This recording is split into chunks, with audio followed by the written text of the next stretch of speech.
Thomas মুলারের শেষ নৃত্য alliance arena একজন সত্যিকারের কিংবদন্তিকে শ্রদ্ধা জানালো।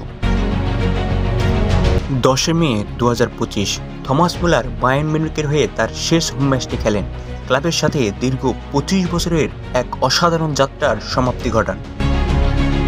বরুসিয়ার বিপক্ষে 2-0 ব্যবধানে জয় কেবল আরেকটি জয় ছিল না, এটি এমন একজন খেলোয়াড়ের জন্য একটি হৃদয়গ্রাহী বিদায় ছিল যিনি বায়ার্নের পরিচয়ের সমর্থক হয়ে ওঠেন। 2008 সালে অভিষিক্ত হওয়া থমাস মুলার ক্লাবের সর্বকালের সেরা খেলোয়াড় হিসেবে বিদায় নিচ্ছেন। সমস্ত প্রতিযোগিতায় 750টি ম্যাচ খেলেছেন।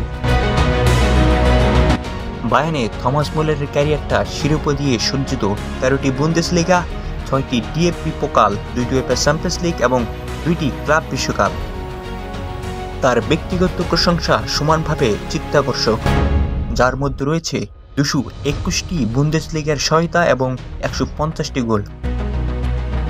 আন্তর্জাতিকভাবে তিনি জার্মানির হয়ে 131টি ম্যাচ খেলেছেন, তার মধ্যে 45টি গোল করেছেন এবং 2014 সালে বিশ্বকাপ জেতাতে গুরুত্বপূর্ণ ভূমিকা পালন করেন থমাস মুলার। তার শেষ হোম ম্যাচ খেলার সময় 84তম মিনিটে তাকে বদলি হিসাবে নামানো হলে মুলার দাঁড়িয়ে করতালি পান। ম্যাচের পরে তিনি আবেগঘন বক্তৃতা দেন এবং ভক্তদের ধন্যবাদ জানান এবং একটি হালকা হৃদয়ে শেষকর্তা থিমযুক্ত কৌতুক ভাগ করে নেন, যা বৈশিষ্ট্যপূর্ণ বুদ্ধিমত্তা প্রদর্শন করে।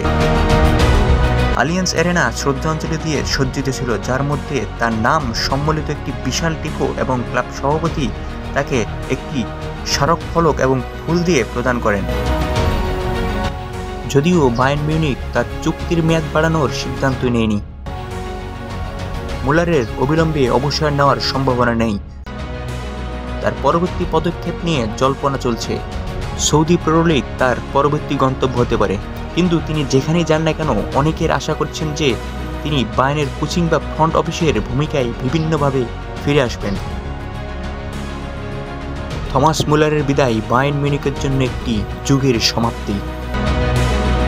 মাঠে এবং মাঠের বাইরে তার অবদান ক্লাবের ইতিহাসে এক অন্মোচনীয় চিহ্ন হয়ে রেখে গেছে এবং রামডিউটার হিসেবে তার উত্তরাধিকার ভবিষ্যৎ প্রজন্মকে অনুপ্রাণিত করবে।